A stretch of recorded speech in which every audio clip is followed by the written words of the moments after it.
it's recording. And you know what? I'm gonna put no. I'm gonna put this. Okay. So starting again. Wait, put the name, date, 2016 podcast. Okay. Yes, it's recording. So, Marti, thank you so much for talking to me today. I'm happy that we're in Barcelona and in cloud co-working. It's been great working here for almost 2 months. And people ask me the reason why I love working in co-workings, and one of them is because of this.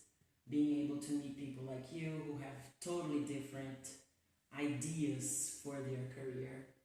And when I asked you what you did professionally, and you told me you were writing a book on Syrian refugees, that you lived in Greece for 3 weeks to do the research, I thought this was amazing, a great idea for some of my clients who are blocked in their career, and maybe you can give them some inspiration of something they can do to help other people, because they always say they want to help other people through their careers, and get some creativity and energy for the new career ahead of them, right?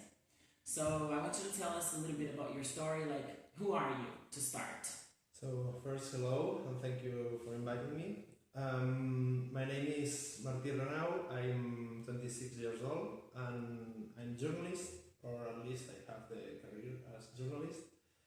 I was working in the world of journalism, actually in the TV, but after a bad experience, after a year that I didn't like, I didn't was happy there, I cut my relationship with this office, and I begin like a new life that I have to begin like from zero, and now I'm here. So after more than a year, I was thinking about what I wanted to do or what I loved,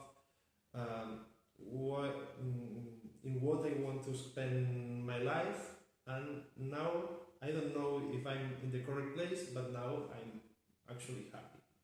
That's great. That's great. So you were working in this place and you said you weren't very happy, right? Yeah. And you also told me that you took a master's. Yeah. In what's? Yeah. So in this places I was not happy because I didn't feel useful. So my job was not the job of my life. I know that it's impossible to get it, but now I'm young. I want to dream a little bit. So I thought that it was not the best place for me. And after some months of this reflection about thinking about me, I begin to study a master about a kind of journalism. It's called literary journalism or new journalism. It's like telling stories, but real stories. So journalism plus literature. That's great. That sounds like something I would love to do. It's beautiful. It's more fun. It's beautiful to do, but it's also difficult, and it's a world that a world, a part of the journalism that there is no work. It's difficult to get work, so now I'm trying to do the things as well as possible to have maybe an opportunity in the future. But that's the reason, because I wanted to study again and to come back to the university after 4 years, because I wanted to try. That's great. So, I want to ask you more later about your future plans. But now, I want to first talk a little bit about your experience for this book that you're writing. And when you decided, because you said you took some time to think about what you wanted. Yeah. Did you just stay home, and what was this process like? Like figuring out what you wanted? To go to Greece or to try to... Yeah, from the moment the period between the time you made a decision to leave your job and the time you made the decision to go to Greece, what was this moment, this period in your life? Yeah, it was a big process, I think, of knowing me. So not to leave to Greece, because Greece was like the end of the process. So actually the book maybe is the end of the process, but my trip there is like the before. But to study this master and to know what I wanted, it was like a lot of time spending in bars or in libraries, I don't know, but not drinking and not reading books. So, for example, I used to use notebooks, for example, and I write a lot of things, but not text. So it's ideas. What I wanted to do. What I want to do. What I expect for my future, or ideas. I have like a idea in my head that it's a new life, new notebook. So I have a notebook for every part of my life. Maybe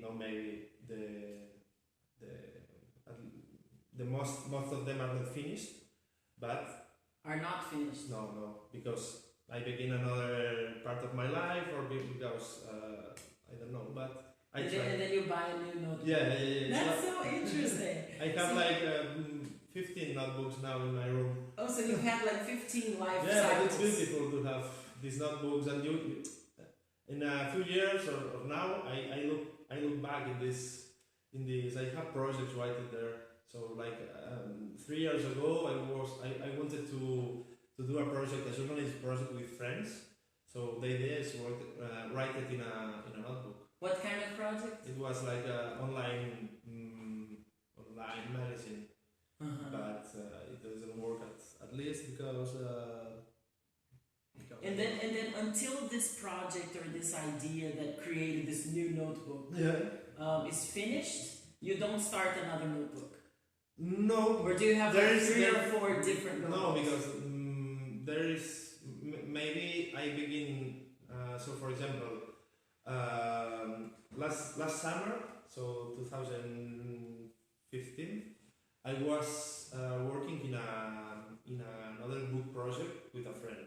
So someone's asked us if we wanted to write a book about Barcelona, the night in Barcelona, and we say okay, and we try to do it, and we spend a lot of months, or 3 or 4 months, thinking about it. How we could do this project, and October, I think the man who give us the project say that he don't wanted to do it more because